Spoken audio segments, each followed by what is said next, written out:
Is there a limit to the minimum pressure possible for an ideal gas that follows the process T is equal to T naught plus alpha V square, where T naught and alpha are constants? If yes, find it. तो ये हमें एक अजीब सा process दे दिया है, ऐसा process अभी तक हमने नहीं देखा था। लेकिन घबराने की बात नहीं है, हमें देखो यहाँ पर दिख रहा है टी और वी में कुछ रिलेशन है। तो सबसे पहले तो समझने की कोशिश करते हैं ये प्रोसेस होगा कैसा। तो मैं एक टीवी ग्राफ बनाऊंगा, ये है हमारा टेम्परेचर, ये है हमारा वॉल्यूम। अच्छा, जिस वक्त वॉल्यूम की वैल्यू ज़ीरो है, रियल लाइफ में हो सकती है कि नहीं मुझे नहीं पता, लेकिन इस इक्वेशन के हिसाब से हमारे पास वॉल्यूम जब ज़ीरो होगी तो टेम्परेचर टी नॉट वैल्यू पे होता है। तो यहाँ कहीं पे हमारा ग्राफ होगा, इस जगह पे ना। वॉल्यूम ज़ीरो है तब टेम्परेचर की कुछ पॉजिटिव वैल्यू है। फिर उसके बाद वॉल्यूम में बढ़ते जाओगे तो अल्फ़ा स्क्वायर के हिसाब से ही बढ़ेगा। तो इस तरीके से हमारे पास ग्राफ आने वाला है।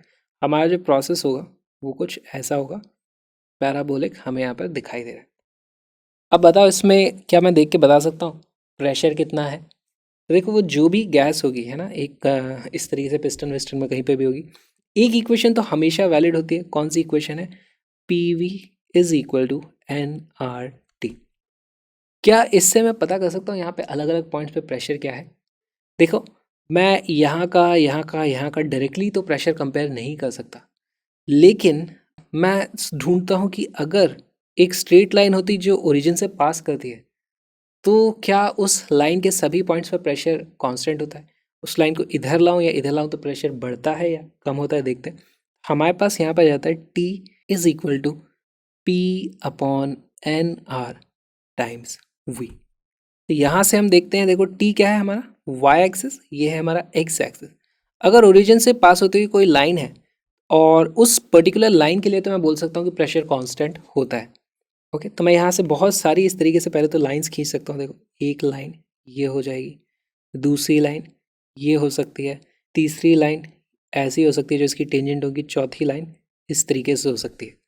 अगर मैं इन सभी लाइंस को आपस में कंपेयर करूँ, इस वाले कर्व की तो मैं बात ही नहीं कर रहा हूँ अभी, इन सभी लाइंस को अगर मैं कंपेयर करता हूँ तो मुझे पता चलता है, मान लो इसका है प्रेशर P1, इसका है प्रेशर P2, इसका प्रेशर P3, इसका प्रेशर P4।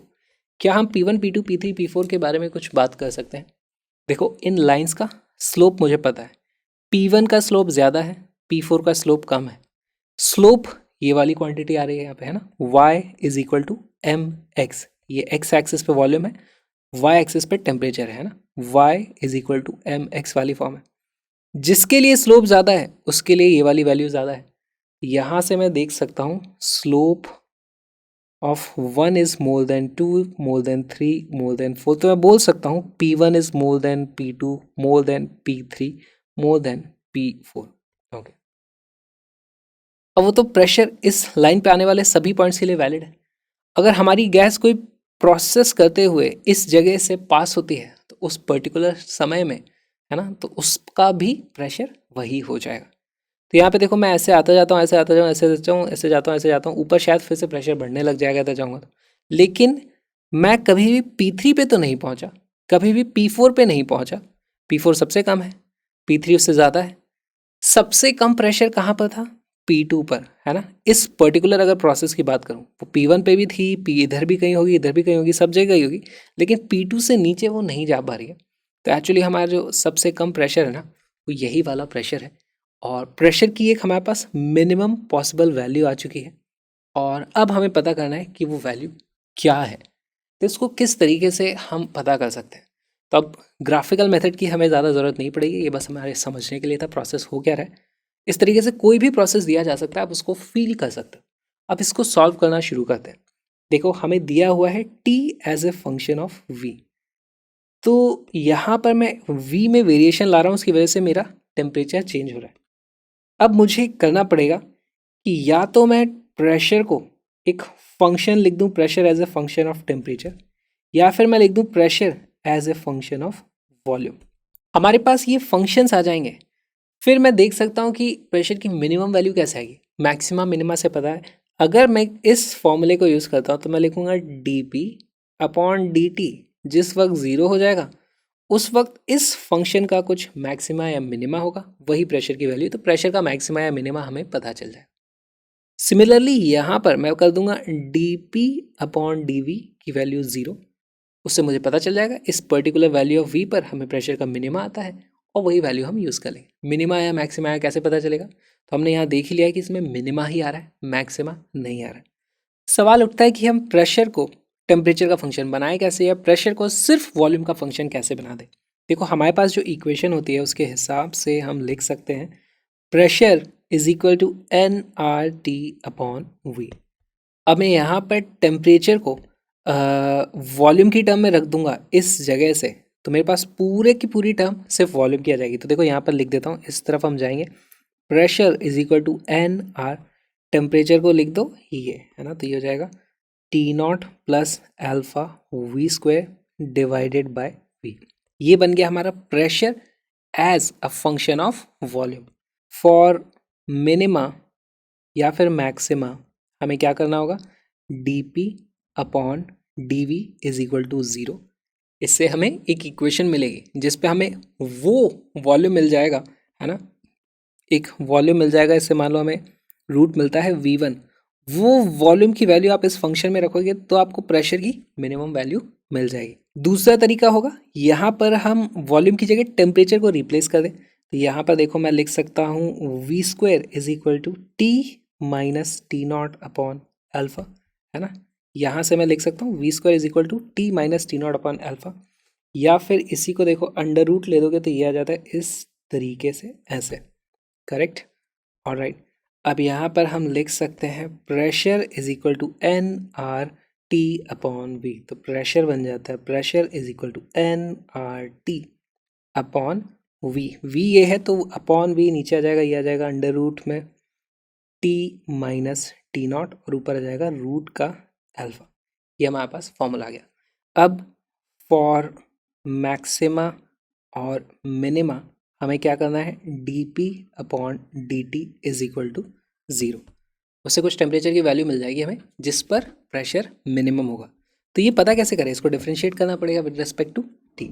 तो अब ये देख के लग रहा है बड़ा कॉम्प्लिकेटेड है, लेकिन इसको मैं फिर से रीअरेंज करके लिखता हूँ आपको सिंप्लीफाई करने के लिए। तो प्रेशर की वैल्यू है N R under root alpha, ये तो हमारी सारी कांस्टेंट है, multiplied by temperature multiplied by T minus T naught की power minus one by two, है ना। ये मैंने लिख दिया।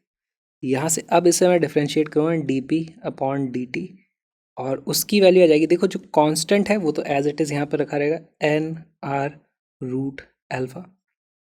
अब हमारे पास दो टेम्परेचर के फंक्शन है मल्टीप्लिकेशन में, डिफ्रेंशिएट करेंगे, पहले इसको करेंगे, इसको कांस्टेंट मानेंगे, फिर इसको डिफ्रेंशिएट करेंगे, इसको कांस्टेंट मानेंगे।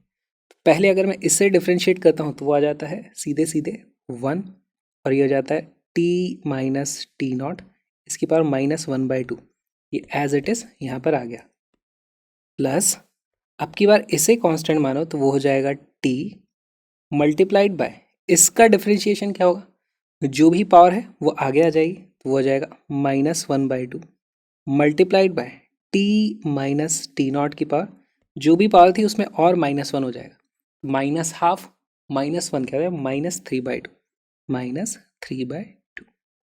ये हमारा D P by D T आ गया। और इसको इक्वेट कर देना हमें ज़ीरो से। जैसे ही मैं इसको ज़ीरो से इक्वेट करता हूँ देखो ये N R alpha root alpha इस तरीके से कट जाता है और हमारे पास वैल्यू क्या जाती है, यह आ जाता है टी माइनस टी नॉट की power minus one by two plus minus T by two into T minus T naught की पावर, ये माइनस थ्री बाई टू है, इसको मैं लिख सकता हूँ minus one and T minus T naught की power minus one by two is equal to zero, है ना। तो यहाँ पर ये भी इस तरीके से कट जाएगा और हमारे पास वैल्यू आती है, अब ये बच जाएगा सिर्फ यहाँ पर वन, है ना। तो ये आ जाएगा वन उस तरफ जाएगा, ये जाता है two is equal to T T minus T naught की पावर माइनस वन। ऑलराइट, बहुत ही सिंपल आ रहा है। यहाँ से आप देखोगे कि इसकी पावर माइनस वन है, उसको दूसरी तरफ ले जाओगे तो ये हो जाता है two T minus T naught is equal to T, यहाँ से मिलता है T minus T naught is equal to T by two, यहाँ से हमें मिल जाता है T by two is equal to T naught, या फिर मैं लिख सकता हूँ T is equal to two times T naught. ये टेम्परेचर की वो वैल्यू आ गई जिस वक्त प्रेशर सबसे कम होगा। लेकिन प्रेशर नहीं आया, तो प्रेशर के लिए हम क्या करेंगे, इस वैल्यू को रख देंगे प्रेशर, जो कि टेम्परेचर का फंक्शन हमने बनाया था। कौन सा था हमारा फंक्शन, ये वाला है ना। तो यहाँ पर हम रख देते हैं पी मिनिमम, उसकी वैल्यू हो जाती है एन आर, टी की जगह हमें क्या रखना है, 2T0, तो हो जाएगा 2T0 under root of alpha divided by, denominator में क्या है, under root of T minus T0, यानी कि सिर्फ T0 बचता है। और ये यहाँ से इस तरीके से कट जाएगा, हमारे पास आंसर आता है P minimum is equal to, देखो 2NR under root of alpha T0, यही हमारा आंसर है। एक बार फिर से समझते हैं, हमारे पास एक रिलेशन दिया था, दूसरा रिलेशन आइडियल गैस इक्वेशन, दोनों का यूज़ करके हमने प्रेशर को एक टेम्परेचर का फंक्शन बना दिया या फिर वॉल्यूम का फंक्शन बना दिया। मैक्सिमा या मिनिमा के लिए उसको डिफ्रेंशिएट करके 0 से इक्वेट कर देंगे, तो वो क्रिटिकल वैल्यू ऑफ टेम्परेचर आ जाती है जिस वक्त प्रेशर मिनिमम है, और इसी वैल्यू को वापस से इस रिलेशन में रखोगे तो सीधे सीधे ये आंसर आ जाएगा। बहुत ही सिंपल था। ऐसे कोई भी क्वेश्चन दिया जा सकता है आपको, कोई भी रिलेशन बना के कुछ भी पूछा जा सकता है, घबराने की जरूरत नहीं है। कैलकुलस का यूज़ करना है, मैक्सिमा मिनिमा का कॉन्सेप्ट डिफ्रेंशिएट करके 0 से इक्वेट कर दो, पता चल जाएगा उस वक्त वैल्यू मैक्सिमा है या मिनिमा। ये कैसे पता चलेगा मैक्सिमा है या मिनिमा, यहाँ तो हमने ग्राफिकली देख के समझ लिया था कि भाई एक मिनिमम वैल्यू आ रही थी, हो सकता है कोई मैक्सिमम वैल्यू भी आ रही हो, तो पता कैसे चलेगा। उस केस में आप इसको डबल डिफ्रेंशिएट करके चेक कर लोगे कि वो मैक्सिमा था या मिनिमम। तरीके से सॉल्व करते हैं।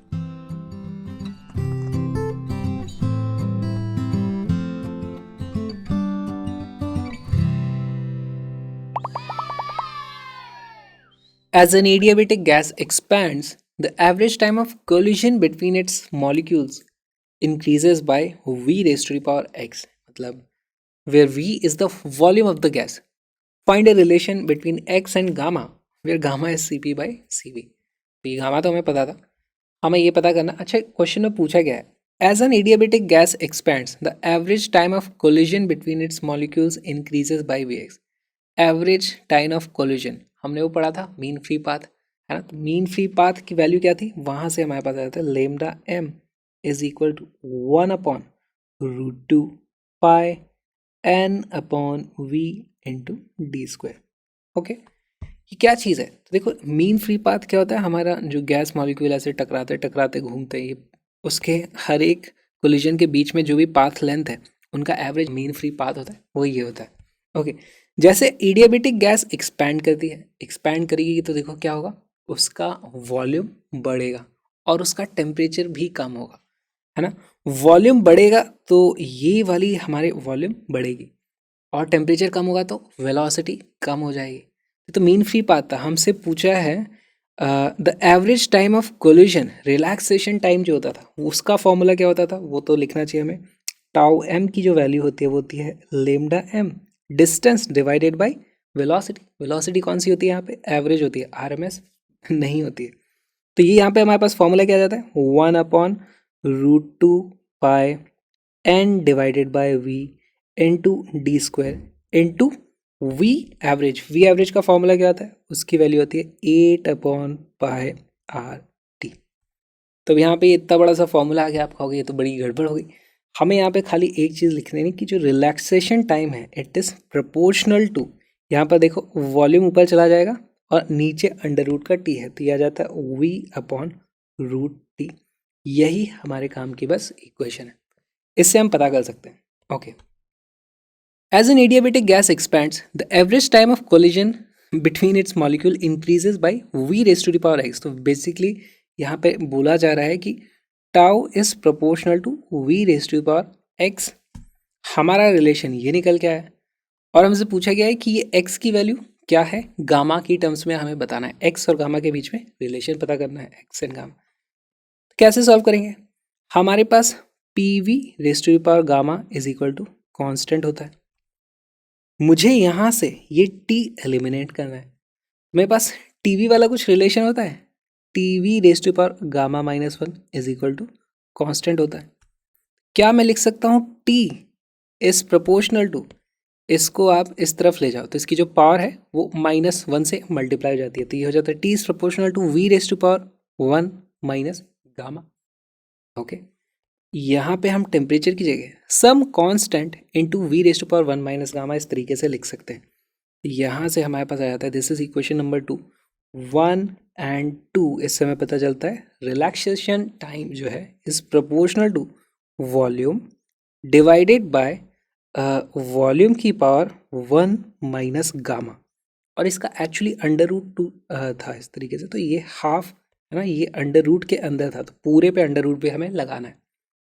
तो बस ये t is proportional to volume, volume की कुछ पावर्स का खेल आ गया है और वही वैल्यू x के बराबर आनी है। तो इसको बस सिंप्लीफाई कर लेते हैं। इसको मैं लिख सकता हूँ, क्या लिख सकता हूँ, वॉल्यूम की पावर 1 है मल्टीप्लाइड बाय वॉल्यूम की पावर यहाँ से नीचे से हाफ ऊपर आ जाएगी, तो वो जाएगी -1/2 इंटू 1 माइनस गामा, है ना। और यही हमारे पास इस तरफ क्या था, v⁻x। यहाँ से क्या मैं देख करके ये बोल सकता हूँ, this is equal to this, तो ये आ जाता है देखो 1 माइनस, ये 1 एज इट इज आ गया, माइनस, अब इस ब्रैकेट को ओपन कर देंगे तो ये आ जाता है -12 प्लस गामा/2 इज इक्वल टू एक्स। ये हो जाता है हाफ एंड गामा, तो x is equal to gamma plus 1/2। यही हमारे पास सिंपल सा आंसर आ जाता है। तो इस क्वेश्चन में बहुत सारी मैथमेटिक्स का यूज़ हो रहा था, हमारे पास फॉर्मूला में बस ये पता होना था। अगर हमें ये फॉर्मूला नहीं पता होता तो हम इस क्वेश्चन को सॉल्व नहीं कर पाते। और अगर एक बार ये फॉर्मूला पता चल गया है, ये इक्वेशन हमें पता है, ये इक्वेशन हमें पता है, तो उसके बाद सिंपल मैथ्स में ये पावर्स का खेल था और कोई ज़्यादा कॉम्प्लिकेशन इसमें थी नहीं।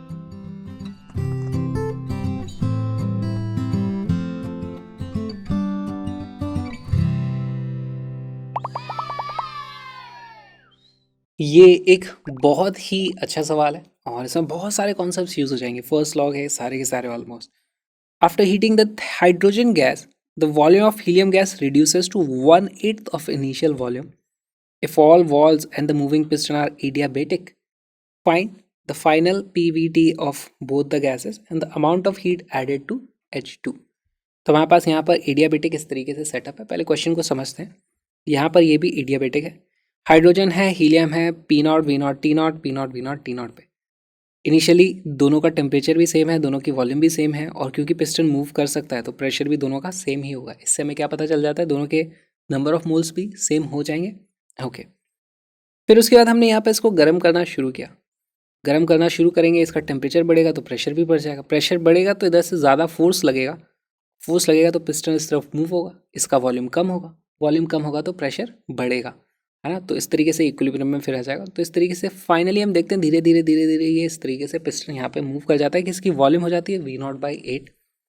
इसकी वॉल्यूम कितनी हो जाएगी, पहले तो मुझे ये बताओ, है ना। टोटल वॉल्यूम कितना था कंटेनर का, वो था V0 ये वाला और V0 ये वाला, 2V0। और अब इसके पास बचा है सिर्फ V0/8। इसके लिए जो वॉल्यूम है वो कितना हो जाता है, ये हो जाता है हमारे पास, ये पता कर लेते हैं हम, ये हो जाता है 2V0 माइनस V0/8। ये हो जाता है 15 डिवाइडेड बाई 8 टाइम्स V0। हमारे पास इस गैस का फाइनल वॉल्यूम आ जाता है।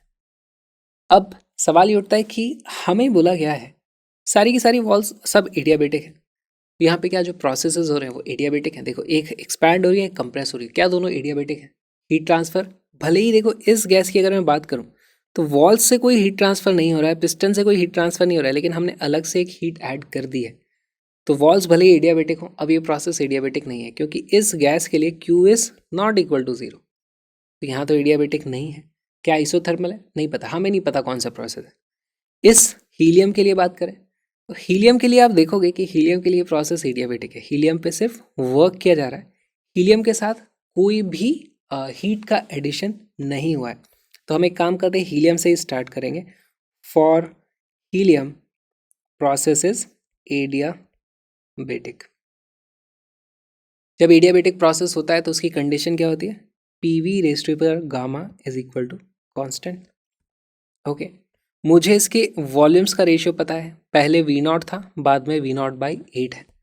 तो क्या मैं यहाँ पे PV⁻γ is equal to constant करके प्रेशर की वैल्यू निकाल सकता हूँ? बिल्कुल निकाल सकता हूँ। लेकिन हीलियम है एक मोनो एटॉमिक गैस, तो पहले उसका हम गामा पता कर लेंगे। मोनो एटॉमिक यानी कि degree of freedom is equal to 3। Degree of freedom 3 आ गई है, तो हमारे पास जो गामा की वैल्यू हो जाएगी वो 3 + 2 divided by 3 which is equal to 5/3 आ जाती है। सॉल्व करते हैं। P1 V1 is equal to P2 V2, gamma लगा देंगे वहाँ पे। P1 V1 की power gamma is equal to P2 V2 की पावर गामा।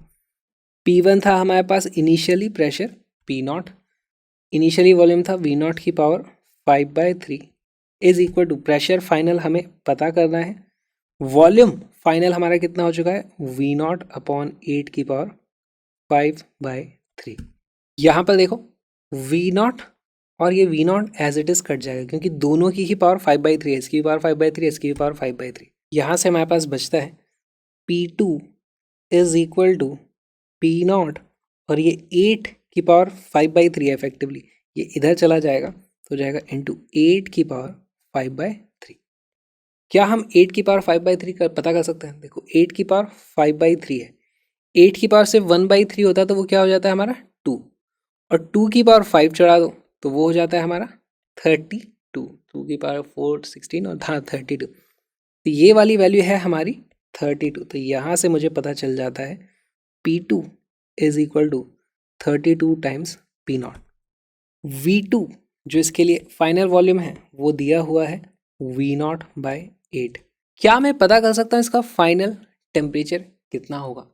देखो बहुत ही आसान है, हमें पास होता है PV is equal to NRT। Initially था हमारे पास P0 V0 is equal to NRT0।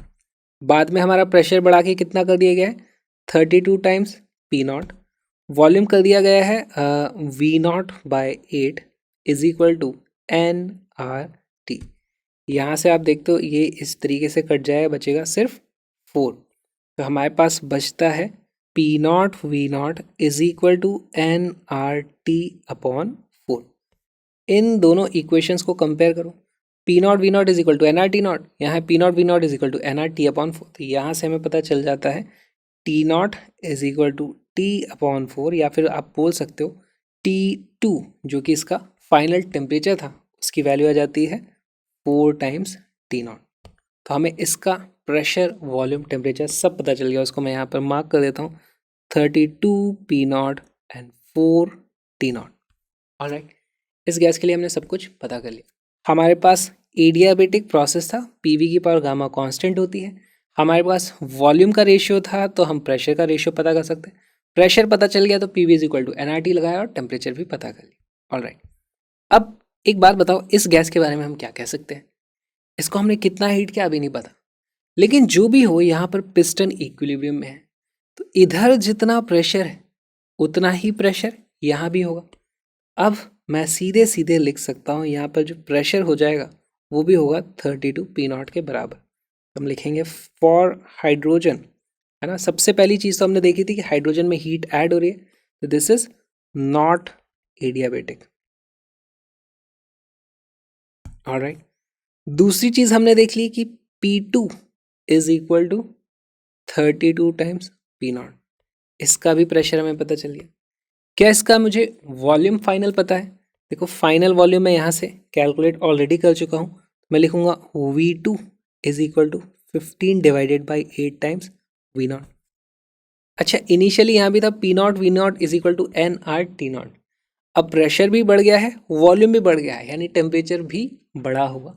क्या मैं फाइनल टेम्परेचर पता कर सकता हूँ? बहुत आसानी से कर सकता हूँ। मैं लिखूँगा P0 V0/T0, ये होता है हमारा NR, और फाइनली भी यही वैल्यू हो जाएगी। P0 की जगह कितना हो जाएगा हमारा 32 P0, V0 की जगह हो जाएगा 15 divided by 8 V0 divided by T final जो भी T2 है। यहाँ से हमारा P0 V0 कटता है, P0 से V0 कट जाता है और हमारे पास वैल्यू आ जाती है T2 is equal to 32 into 15 divided by 8 times T0, ये कट जाएगा 4 और इसकी वैल्यू हो जाती है 60 टाइम्स T0। तो हमारे पास हाइड्रोजन और हीलियम के सारे पैरामीटर्स पता चल चुके हैं। इसका वैल्यू हो जाएगी 15 divided by 8 times V0 and इसका टेम्परेचर हो चुका है 60 T0। तो हमने ये सारी चीज़ें पता कर ली। अब हमसे PVT, तो दोनों गैसेस का पता चल गए। हमें पता करना है the amount of heat added to hydrogen. ये किस तरीके से पता किया जाए? Amount of heat energy conservation से आएगा। एनर्जी कंजर्वेशन के लिए हमें फर्स्ट लॉ ऑफ थर्मोडायनेमिक्स का यूज करना पड़ेगा।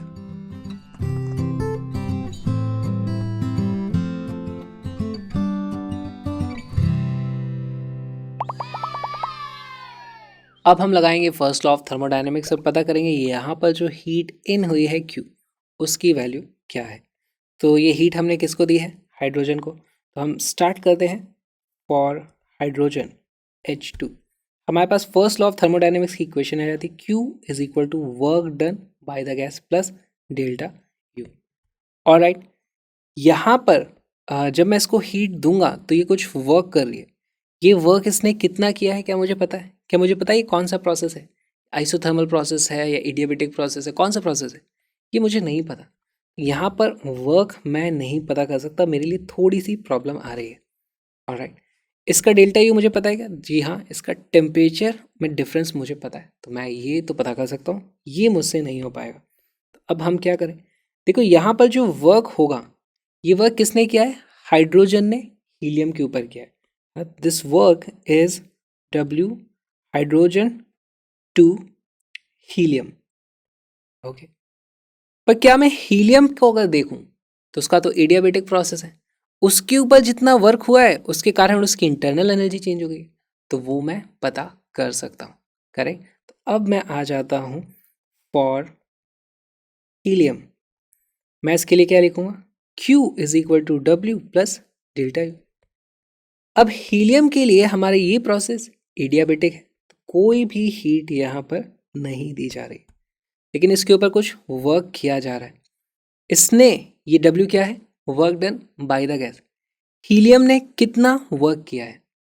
हीलियम ने उतना ही वर्क नेगेटिव में किया है जितना हाइड्रोजन ने उसके ऊपर पॉजिटिव ने किया है। करेक्ट, क्योंकि इसने कुछ इसके ऊपर वर्क किया, इसके ऊपर वो वर्क हो गया, तो बस खाली लिखने का तरीका अलग है। मान लो मैं इसको बोलता हूँ W0, तो हमारे पास ये वैल्यू हो जाएगी minus of W0 plus delta you. तो यहाँ से W0 की वैल्यू क्या आ जाती है? Delta U. W0 क्या है? ये this is equal to W0, या फिर this is work by hydrogen on helium. ठीक है, डेल्टा यू क्या है? Delta U of helium. अच्छा, इंटरनल एनर्जी में चेंज क्या होता है? डेल्टा यू की वैल्यू हमेशा होती है NCV डेल्टा T। हीलियम क्या है? एक मोनोएटॉमिक गैस है। मोनोएटॉमिक के लिए CV की वैल्यू कितनी हो जाएगी? F डिवाइडेड बाई 2, यानी कि 3/2 R डेल्टा T। अच्छा, मुझे डेल्टा T तो इसके लिए पता है, लेकिन नंबर ऑफ मोल्स अभी मुझे पता ही नहीं है। तो नंबर ऑफ मोल्स नहीं पता तो मैं इसे कैसे कैलकुलेट कर सकता हूँ? नंबर ऑफ मोल्स 1 मान लूँ? नहीं, ऐसे नहीं करेंगे। देखो, मुझे NR डेल्टा T है ना, PV is equal to NRT होता है। इस तरफ जो चेंज है वही चेंज इस तरफ होगा, तो मैं NRT को क्या लिख सकता हूँ? 3/2, ये तो एज इट इज़ है, और NR डेल्टा T को मैं लिख दूंगा डेल्टा ऑफ PV, या फिर मैं इसको लिख सकता हूँ P2V2 माइनस P1V1। ठीक, यहाँ से हमारे पास इसकी वैल्यू आ जाती है कितनी आती है? देखो, 3/2 मल्टीप्लाइड बाय P2V2, इसका फाइनल P2V2 करो तो वो आ जाता है 32 P0 into 1/8 V0, 32 P0 into V0/8 minus P1V1 कितना था? P0 V0। Initially P0 V0 values थी। यहाँ से आप सॉल्व करोगे, ये आ जाता है इस तरीके से 4 माइनस 1, तो ये 3 हो जाएगा, और इसकी वैल्यू आ जाती है 9 डिवाइडेड बाई 2 P0 V0। ये है इंटरनल एनर्जी। इसकी इंटरनल एनर्जी इतनी बढ़ गई है ना। यहाँ से हम देख करके बोल सकते हैं W0 is equal to delta you.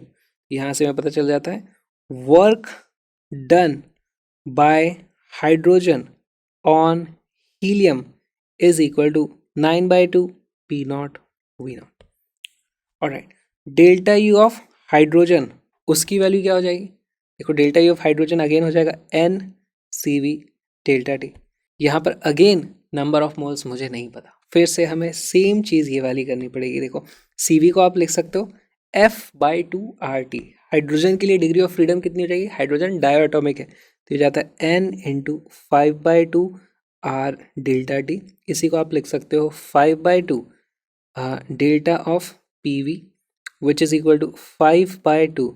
Initially इसका जो भी पी नॉट वी नॉट था वो आ जाएगा इधर सब्ट्रैक्ट होकर के पी नॉट वी नॉट, और फाइनली इसका पी नॉट वी नॉट जो है उसको मल्टीप्लाई करो तो ये आ जाता है 32 P not multiplied by 15 V not upon 8।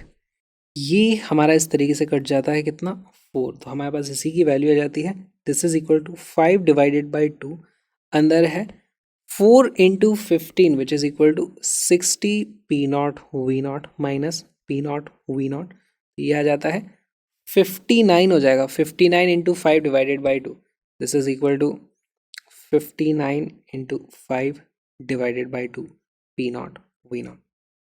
अच्छा, हमारे पास डेल्टा यू ऑफ H2 आ गया है, डब्ल्यू नॉट आ चुका था, तो क्या मैं यहाँ से पता कर सकता हूँ, अब ये वाली वैल्यू आ जाएगी Q is equal to W not की वैल्यू कितनी आई थी, वो आई थी 9/2 P not V not plus delta U की वैल्यू कितनी आई है, वो आई है 59 into 5/2 P not V not. इसको आप सिंप्लीफाई करोगे तो P not V not divided by 2 अंदर आ जाएगा, ये बचता है 9 प्लस 59 इंटू 5। इसको आप सिंप्लीफाई करोगे तो ये वाली वैल्यू आ जाती है 152 पी नॉट वी नॉट, और यही हमारा आंसर है। ओके, अब इसको सॉल्व करने का और एक आसान तरीका भी हो सकता है। अभी हमने क्या किया था, इसे एक सिस्टम माना, इसके ऊपर अलग थर्मोडायनेमिक्स का फर्स्ट लॉ की इक्वेशन लगाई यहाँ से, फिर इसको भी एक सिस्टम माना, इसके ऊपर अलग से थर्मोडायनेमिक्स की इक्वेशन लगाई। हम एक और काम कर सकते हैं कि इस पूरे को एक सिस्टम मान लो, तो इस पूरे को सिस्टम मानूंगा तो इसके ऊपर मैंने कुछ हीट ऐड करी है, क्यों, इस सिस्टम ने कितना वर्क किया है, इसने जो भी वर्क किया इंटरनली वर्क किया है ना, इसने हाइड्रोजन ने जितना वर्क किया पॉजिटिव इसके ऊपर उतना नेगेटिव इसने वर्क किया, तो ये सब इंटरनल वर्क है। इफेक्टिवली जो हमने हीट दी है उससे इन दोनों सिस्टम्स की सिर्फ इंटरनल एनर्जी बढ़ी है, हम इस तरीके से देख सकते हैं। इस पूरे सिस्टम की इंटरनल एनर्जी इनिशियली क्या थी और उसको आप सब्ट्रैक्ट कर दो, फाइनल इंटरनल एनर्जी कितनी है। तो एक हमारे पास अलग तरीका हो सकता है, और Q is equal to delta U of system. तो अब ये आपके लिए होमवर्क है, तो बेसिकली आपको कुछ नहीं करना है, डेल्टा यू सिस्टम कितना होता है, डेल्टा यू एक के लिए आया था इतना, डेल्टा यू दूसरे के लिए आया था कितना इतना, और इन दोनों को ही ऐड कर दो तो वही तो हीट हमने सप्लाई करी है, तो ये सिंपली हमारे पास डायरेक्ट आ जाता है। तो हम पूरे सिस्टम एज ए होल के लिए भी फर्स्ट लॉ ऑफ थर्मोडायनेमिक्स लगा सकते हैं, क्योंकि एट द एंड है तो एनर्जी का conservation he.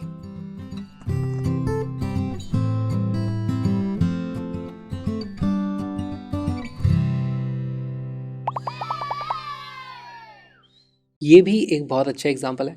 If all the walls and the piston are perfectly insulated, calculate the work done by 2 moles of diatomic gas at its temperature rises from 300 kelvin to 500 kelvin.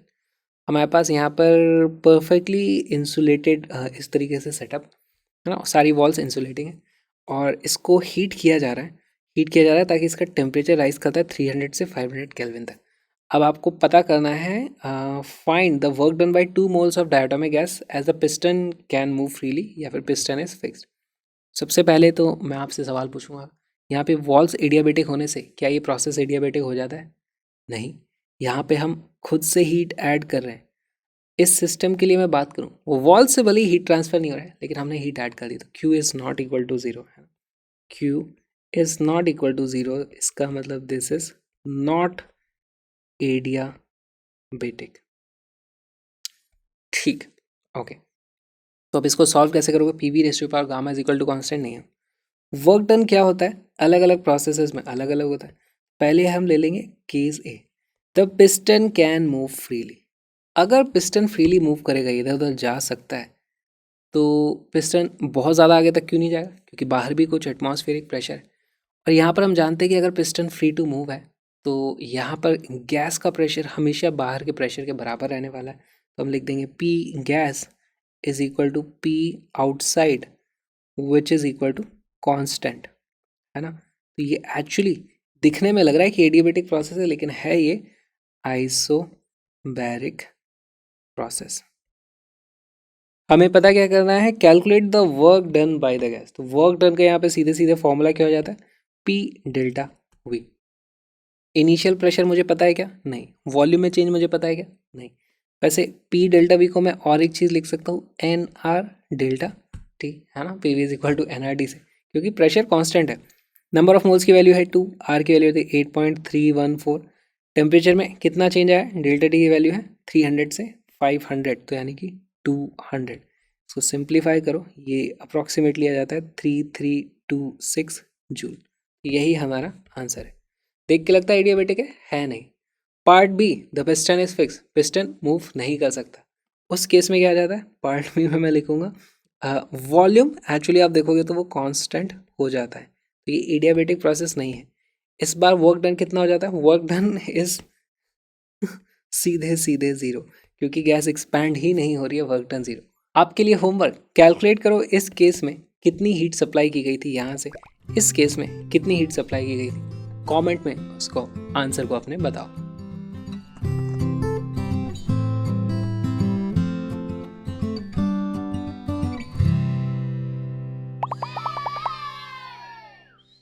एक छोटा सा concept है free expansion का। Free expansion क्या होता है? अभी तक जब भी हम देख रहे थे कि हमारी गैस इस तरीके से एक्सपैंड करती थी, तो बाहर कोई ना कोई दूसरी गैस होती थी या एटमॉस्फेरिक प्रेशर होता था। तो हम जब भी वर्क करते थे, एक्सपैंड करते थे, तो हमें किसी चीज़ को, गैस को पुश करना पड़ता था। तो उस पुश करने के चक्कर में गैस की एनर्जी खर्च हो जाती थी, है ना। इसीलिए बोलते थे गैस ने वर्क करा है। और गैस ने वर्क कराया तो उसकी इंटरनल एनर्जी कम होती थी, कहीं से तो वो एनर्जी बैलेंस होनी है, राइट। लेकिन अगर हम फ्री एक्सपेंशन की बात करें, तो यहाँ पर एक्चुअली कोई प्रेशर नहीं होता है, यहाँ पर होता है हमारे पास वैक्यूम। वैक्यूम इस तरीके से, और यहाँ पर एक स्टॉपर लगा हुआ है इस तरीके से। जैसे मैं स्टॉपर हटा दूंगा, यहाँ पर प्रेशर है, यहाँ तो वैक्यूम है, तो इसमें फोर्स लगेगा, इस तरीके से पिस्टन फटाक से यहाँ पर पहुँच जाएगा, खटाक से एक्सपैंड हो जाएगी हमारी गैस। अब इस केस में क्या होगा? हमारा work done by the gas क्या होगा? तो यहाँ पर आप देखो कि जब इसका एक्सपेंशन हुआ है, तो इसको नो अपोजिंग फोर्स मिला है, उसको किसी ने अपोज ही नहीं किया। आपको कोई यहाँ पे फोर्स ही नहीं मिलेगा तो आप वर्क डन कर ही नहीं सकते। खाली रहेगा तो धक्का देके देखो, किसी को दे ही नहीं पाओगे, कुछ होगा रेजिस्टेंस तभी तो धक्का दोगे। तो यहाँ पर एक्चुअली कोई अपोजिंग फोर्स नहीं है, तो हम इसलिए लिख लेंगे नो अपोजिंग फोर्स। इसका मतलब work done by gas is going to be zero. Alright, क्योंकि ये एडियाबेटिक प्रोसेस हमें दिखाया गया है, वॉल्स आर ऑल एडियाबेटिक, तो हमें पता है heat supplied is also equal to zero. लगाओ फर्स्ट लॉ की equation, Q equal to W plus delta U. हमारे पास ये वैल्यू जीरो आ गई, हमारे पास ये वैल्यू जीरो हो गई, बाय डेफिनेशन अब यहाँ पर डेल्टा यू को आना पड़ेगा जीरो। इसका मतलब समझे, N C V delta T की वैल्यू आ गई है जीरो। इसका मतलब delta T is equal to zero, मतलब T will remain constant। Constant तो क्या रहेगा? अनचेंज रहता है फाइनली और इनिशियली। ऑलराइट, क्या ये एक रिवर्सिबल प्रोसेस है? ये एक रिवर्सिबल प्रोसेस तो नहीं है। क्यों नहीं है रिवर्सिबल? मतलब इस तरीके से यहाँ से मैं स्टॉपर हटाऊंगा तो अपने आप गैस इधर एक्सपैंड हो जाएगी। कभी ऐसा नहीं देखेंगे हम कि इस तरह की सिचुएशन हो, अपने आप ये पिस्टन इस जगह पे वापस आ जाए, है ना, ऐसा कभी भी नहीं होता है। तो ये सब केसेस में इरिवर्सिबिलिटी वगैरह, इसके लिए हमें एंट्रोपी कैलकुलेशंस की ज़रूरत पड़ती है, जो कि हम यूजुअली क्लास 11 केमिस्ट्री में पढ़ते हैं, थर्मोडायनेमिक्स में। फिजिक्स में उसका उतना ज़्यादा काम नहीं है, फिर भी मैं आपको बता दूंगा यहाँ पर एंट्रोपी के बारे में। तो एंट्रोपी जो होती है उसको हम बोलते हैं एस, और हम एक्चुअली कैलकुलेट करते हैं D S is equal to D Q upon T से। तो ये सब केमिस्ट्री में हम डिटेल में पढ़ने वाले हैं। इस केस में भी कुछ एंट्रोपी चेंज होता है, जिससे हमें पता चलता है ये रिवर्सिबल नहीं है, और एंट्रोपी एक स्टेट फंक्शन होता है, तो उसकी कैलकुलेशन क्या होती है वो सब चीज़ें हम केमिस्ट्री में डिटेल में समझेंगे। इसको खाली लिख लो, this is a state function. Details in chemistry. अब एक बात बताओ, यहाँ पर टेम्परेचर कांस्टेंट है, तो यहाँ पर मैं देखो लिख देता हूँ, फाइनली हमारा टेम्परेचर आने वाला है टी नॉट। प्रेशर के बारे में क्या बोलोगे? प्रेशर भी कांस्टेंट रहेगा, कैसे पता करोगे? देखो वॉल्यूम डेफिनेटली डबल हो गया है ना, यहाँ पर वी नॉट था, इधर भी वी नॉट था, अगर ये इधर आ जाएगा पूरा तो इसकी वॉल्यूम हो गई है 2 टाइम्स वी नॉट। अच्छा, P V is equal to N R T हमेशा वैलिड रहता है, अगर वॉल्यूम डबल हो गया है, टेम्परेचर तो उतना ही था, तो प्रेशर कम हुआ होगा। हम देखते हैं यहाँ पर कि इसकी वैल्यू जाती है पी नॉट डिवाइडेड बाय 2, तो प्रेशर हाफ हो जाता है, वॉल्यूम डबल हो जाता है, टी नॉट के बराबर रहता है। यहाँ पर क्यू डब्ल्यू डेल्टा यू सब जीरो है, तो बहुत ही अच्छा है ये एग्जाम्पल। बहुत अच्छे अच्छे सवाल आज हमने सॉल्व किया, और अगर आपको मज़ा आया तो प्लीज़ पूरी की पूरी योलो सीरीज़ देखो, क्योंकि ये वीडियो एक छोटा सा पार्ट था कंप्लीट योलो सीरीज़ का, जो कि एब्सोल्युटली फ्री में अवेलेबल है। लेकिन उसे देखने से पहले प्लीज़ मेरी आपसे रिक्वेस्ट है कि इस QR कोड को स्कैन करो, कुछ अमाउंट डोनेट करो, क्योंकि मुझे आपकी डोनेशंस की सख्त ज़रूरत है, ताकि मैं इस तरीके के और भी कंटेंट आपके लिए बना के ला पाऊँ, इस चैनल को सस्टेन कर पाऊँ। प्लीज़ मेरी आपसे रिक्वेस्ट है, कुछ अमाउंट डोनेट करो, links are in the description. वैसे पूरी योलो सीरीज़ का लिंक भी डिस्क्रिप्शन में, कलरफुल नोट्स का लिंक भी डिस्क्रिप्शन में, सारी चीज़ें डिस्क्रिप्शन में। हम मिलेंगे योलो सीरीज़ में।